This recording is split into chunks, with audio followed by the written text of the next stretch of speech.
So you're all very welcome back to Curiosity Season 2, and this episode 4 we're going to be looking at all things blockchain. But before we do, we're going to go to our digital advocate, Mark. Mark, for the person on the street, what does it all mean? Thanks, Connor. So for the person on the street, blockchain probably means something to do with cryptocurrency, but we're trying to move the conversation away from that today. Blockchain is not just for Bitcoin, and it's not just a security solution. It was designed to basically certify transactions for digital currencies, and the applications that are applicable for it today go way outside that. Blockchain is a way of facilitating accountability for all kinds of data, and that can unlock the vast potential that comes with guaranteeing the provenance of information. We've heard this phrase, data is the new oil, being thrown around a lot. It's entered the lexicon. If data is oil, then how do we make sure that we're drilling for the right stuff? The internet and e-commerce struggle with the challenges of trust, and blockchain is a way that we can overcome that. A blockchain is an immutable way of storing data.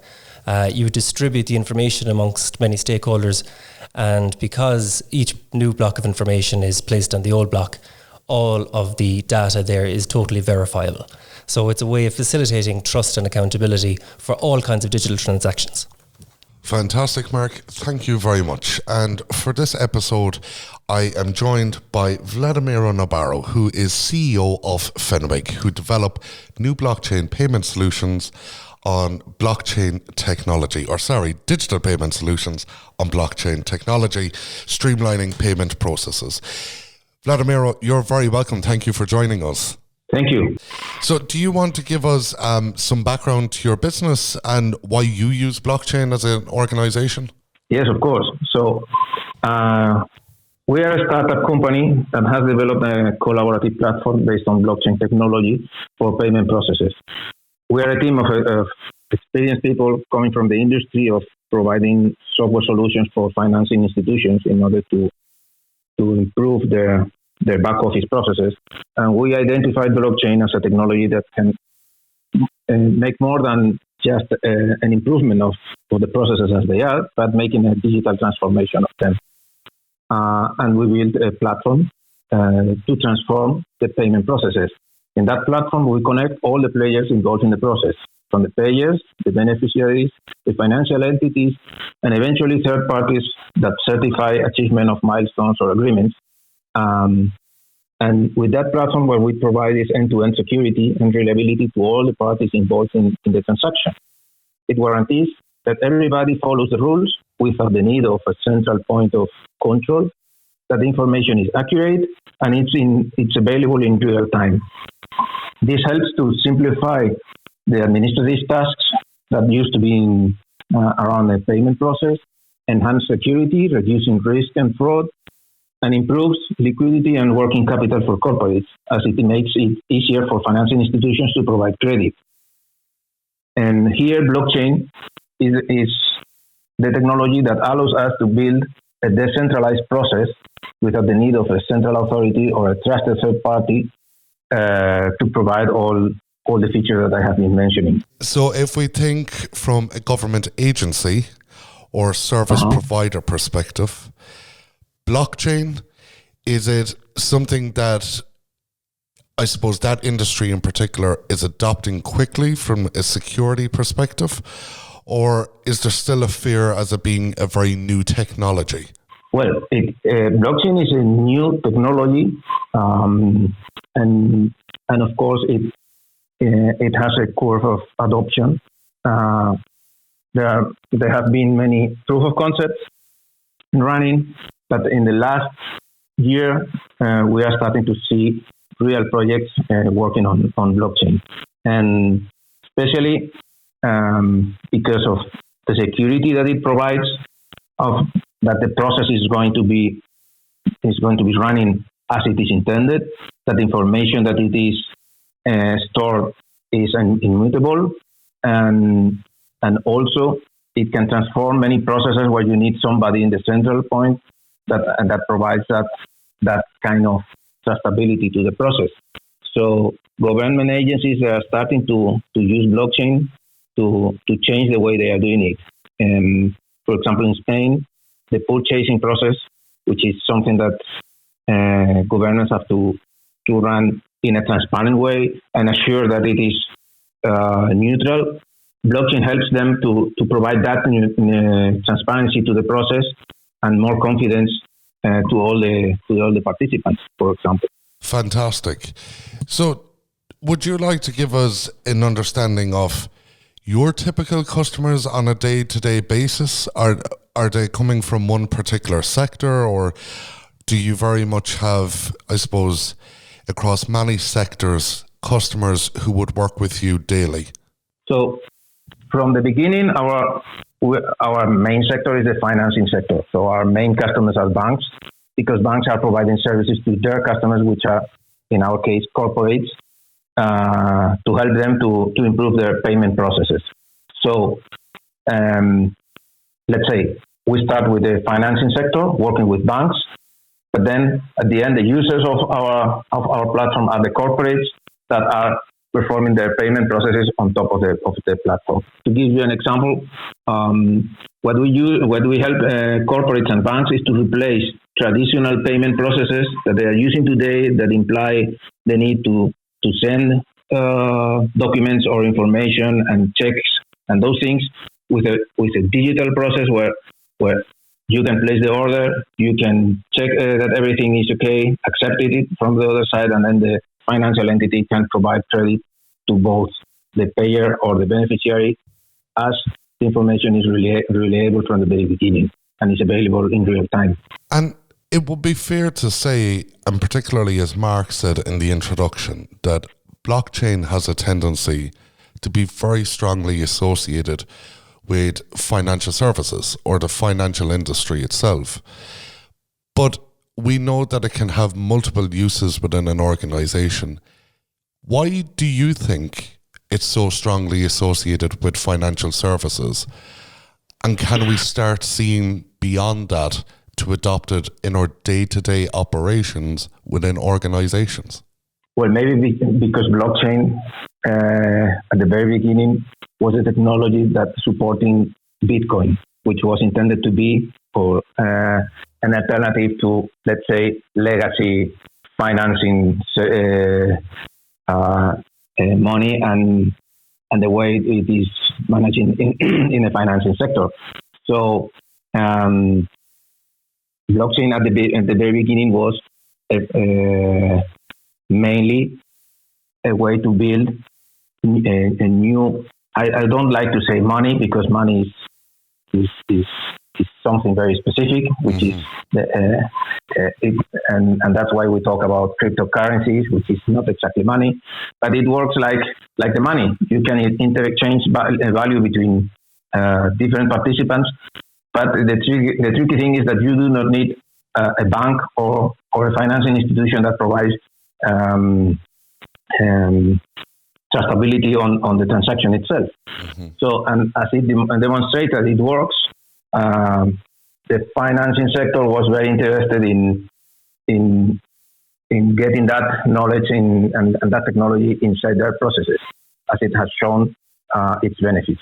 And from that, once you have seen the benefits that you can get in that sector, you can see how they can apply in different sectors, which is what it is happening in the last years as well.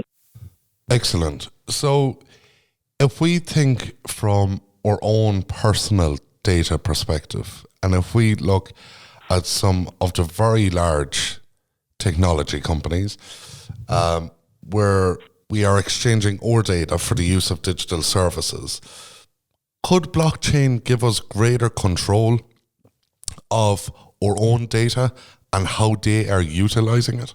Yes, of course, but it depends on us as well. So, because we are very, very happy to share our information with many companies just to get something for free, just for sharing our information. But when we want to keep our information, our data, let's say in a private environment, blockchain is where it can help, because I can be the owner of those data and just share that information that I need to share and with whom I want to share it. And I do not need to go through a big technology company that is managing that information and making money for it. There are very interesting projects to create a self-sovereign identity based on blockchain, where I'm the owner of my identity. Of course, there are third parties like governments or educational institutions that certify that information is true, but there's no need for me there's no need to have a third party which is holding that information and being the intermediate in between myself and the one and whom I want to share that information. So, and in that case, I do not need to work with those big technology companies to provide the information to them and let them use that information for the purpose I want and that other purposes as well.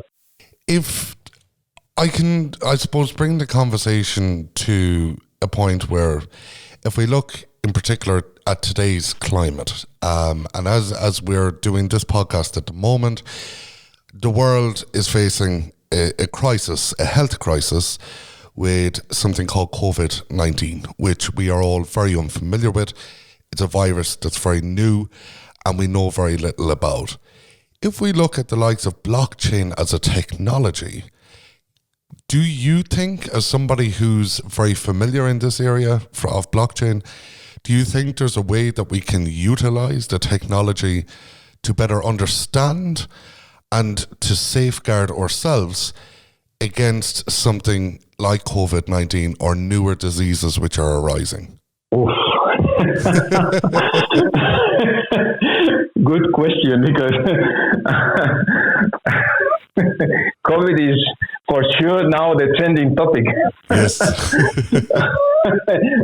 And it's a global trending topic, as we have seen. We thought at the beginning it was just in China, and we could, it was just a problem in China, and now we have the problem at home, and suffering it by ourselves. Well, blockchain, I don't know, because this is a matter of health care and finding the right way to fight against that virus in the healthcare. But for example, on the fake news and those things, it could be very helpful if you can know and which information you can trust on and which information is just fake news, which are flowing with the COVID, as always with everything that gets trendy. So, and blockchain is one of the technologies that can help you to bring confidence to the information that you are receiving, because you can have traceability of who has placed that information and if it is a good source of information or not, for example. Very good.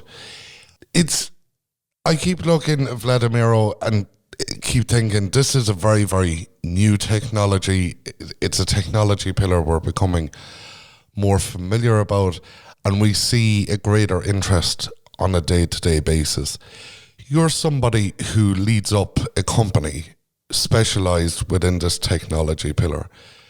What attracted you or drew your interest into blockchain for you to be able to be so passionate about moving a company forward within that space? We have been working for many years in improving and making more efficient a lot of back office processes for financial institutions. And it was always the same. So how we can do it more efficient in order to provide information to the central point, let's say the regulator.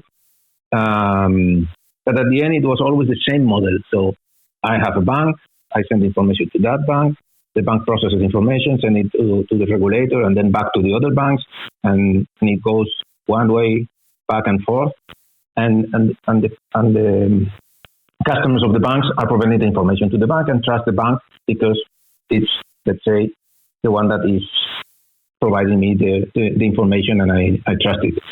So, but blockchain is able to make it completely different. There's no need for me to collect information, send it to the other bank, because information is in the heart of the network, and all the participants that are allowed, that have access to that information, can see it in real time. So we can make the process completely different, which is what we are doing.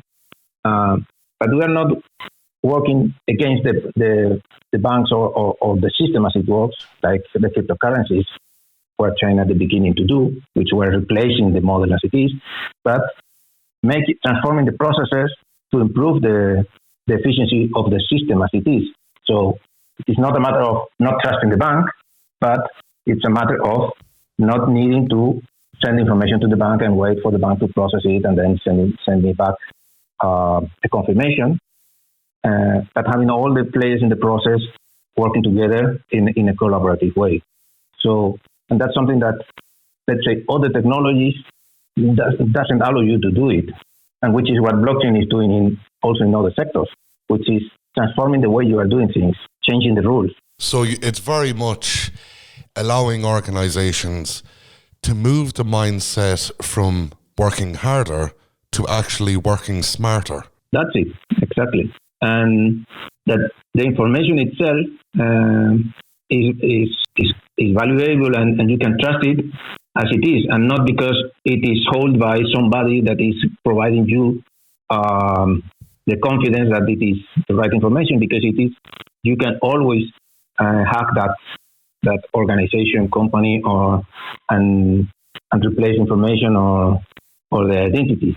So that's the let's say the magic of blockchain, that you can trust information as it is, and not because it is held by somebody that you have to trust.